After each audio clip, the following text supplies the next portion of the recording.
Hello and welcome to study buddy. आज हम लोग पढ़ेंगे Stuart Close philosophy chapter logic of homeopathy. तो चलिए शुरू करते हैं। वीडियो अच्छा लगे तो लाइक कमेंट सब्सक्राइब जरूर कीजिएगा। Logic of homeopathy. Law of similia is only possible by synergetic approach of all medical subject. जितना सब्जेक्ट है सबको सिनर्जी करके ही लॉ ऑफ सिमिलिया को अप्लाई किया जा सकता है। This is possible only by intelligent application of the logic. Logic के बेस पे ही किया जा सकता है। Hahnemann stated Organon is the art of healing. Organon जो है आर्ट ऑफ हीलिंग है। When any artist apply scientific technique his work get perfection. अगर ऑर्गेनॉन का आर्ट जो है वो अप्लाई करेगा साइंटिफिक टेक्निक, साइंटिफिक तरीके से, तो उसका वर्क जो है परफेक्ट होगा। A successful homeopath logically correlates the patient suffering with his knowledge of materia medica, organon and repertory।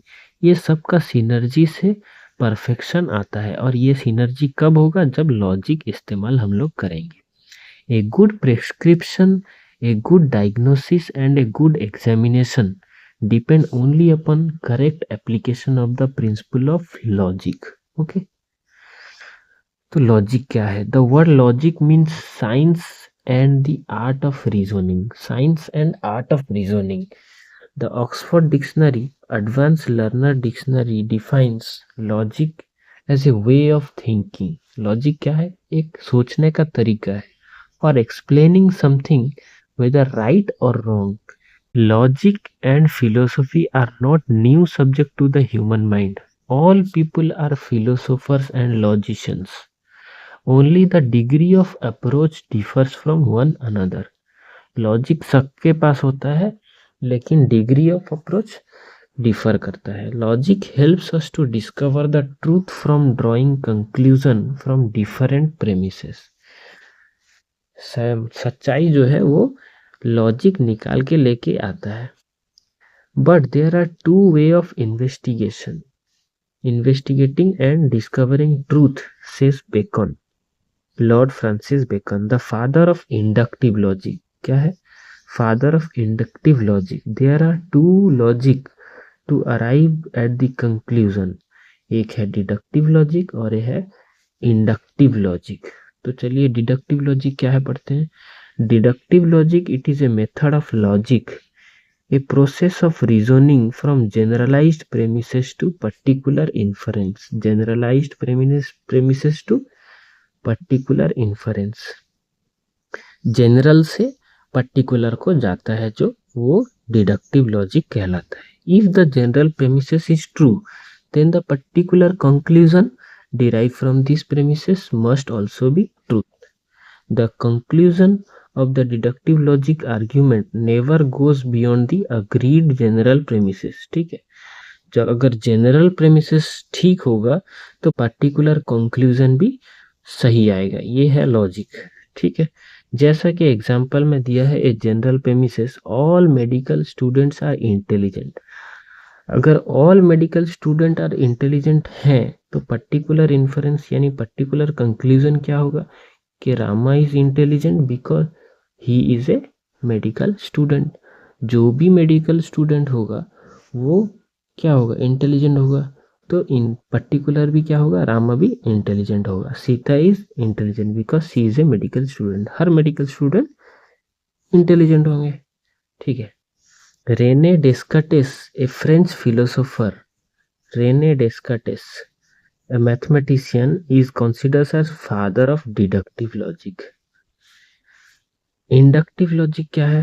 Lord Francis Bacon is considered as father of inductive logic। father of inductive logic Lord Francis Bacon. father of deductive logic Rene Descartes. it is a scientific method that proceeds by the process of induction। it can expected only by experience। this is logic proceed from particular premises to generalized or universal conclusion। यानी यहाँ पे क्या है, particular premises से generalise हो जाता है, जिसको हम लोग इंडक्टिव लॉजिक कहते हैं।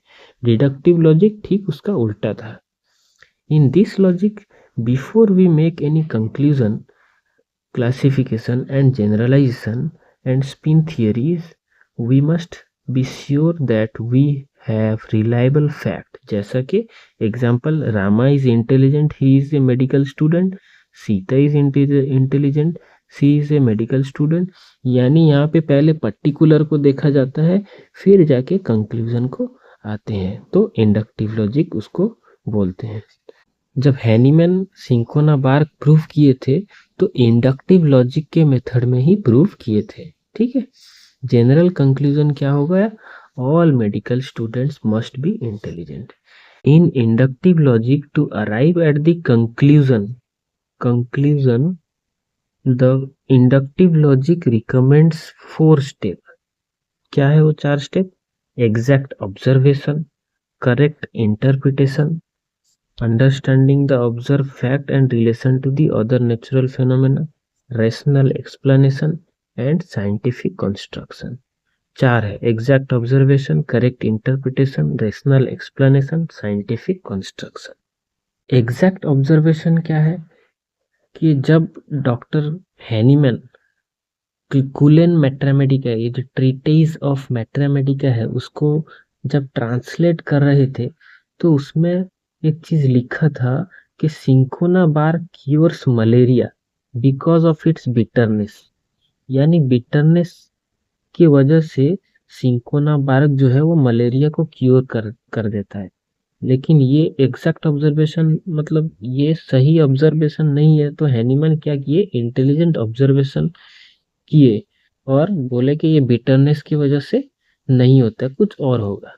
तो उसके बाद वो गए करेक्ट इंटरप्रेट किए। करेक्ट इंटरप्रिटेशन क्या है, जब वो खुद सिंकोना बार्क को लिए अपने बॉडी में, तो सिंकोना बार्क प्रोड्यूस किया एक मलेरिया लाइक सिम्टम बॉडी में। तो उस कंक्लूजन में आके पहुंचे कि सिंकोना बार्क क्योर इसलिए मलेरिया को क्योर कर देता है क्योंकि वो मलेरिया जैसे सिम्टम खुद प्रोड्यूस कर सकता है। तो वो ये वाली बात एक्सप्लेन किए। और साइंटिफिक कंस्ट्रक्शन का मतलब क्या है? साइंटिफिक कंस्ट्रक्शन का मतलब उसको कंस्ट्रक्ट किए, यानी 1796 में वो homeopathy in the base of similia similibus curentur in the base of inductive logic scientific construct करके होम्योपैथी को डिस्कवर किए। ठीक है, तो ये होता है inductive logic by exact observation, correct interpretation, rational explanation and scientific construction. तो ये था लॉजिक। वीडियो अच्छे लगे हो तो लाइक, कमेंट और सब्सक्राइब जरूर कीजिएगा। Thank you.